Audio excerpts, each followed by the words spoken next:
मुळात शक्तीपीठ महामार्ग याचा अर्थ महाराष्ट्र राज्य शासनानं समजावून घ्यावा किंवा आम्हाला तरी समजावून सांगावा।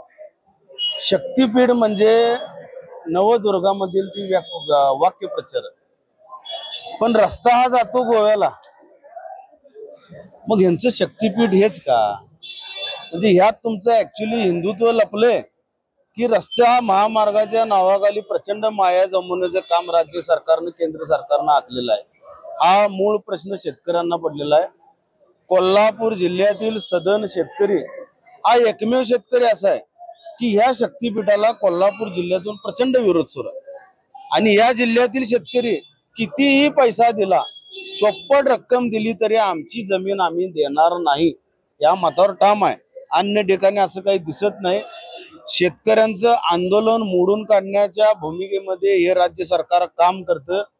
देवेंद्र फडणवीस असतील, नितीन गडकरी असतील, यांना महालक्ष्मी माता सुखबुद्धी देवो यासाठी आम्ही साकडे घालण्यासाठी आज इथं एकत्रित आलेलो आहोत की जेणेकरून तुमचा शक्तीपीठ महामार्ग कुठल्याही मार्गाने न्या, पण कोल्हापूर जिल्ह्यातलं 1 इंचही जागा आम्ही देणार नाही म्हणजे नाही, यासाठी आज साकडे आहेत।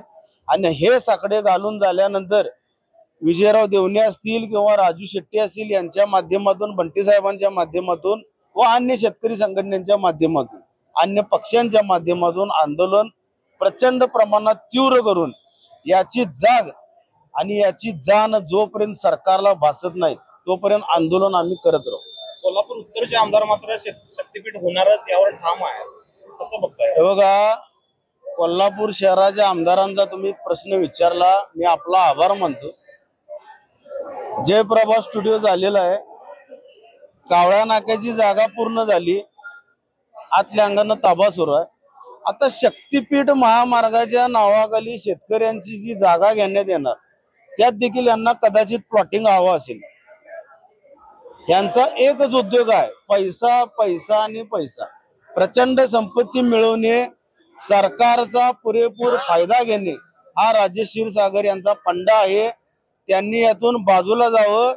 एक वेळ यांच्यावर असेल, शेतकरी यांच्या घरावर आंदोलन काढल्याशिवाय राहणार नाही आणि त्या आंदोलनाचं नेतृत्व शिवसेनेतर्फे, कोल्हापूर जिल्हा शिवसेनेतर्फे आम्ही इथं उपस्थित सगळे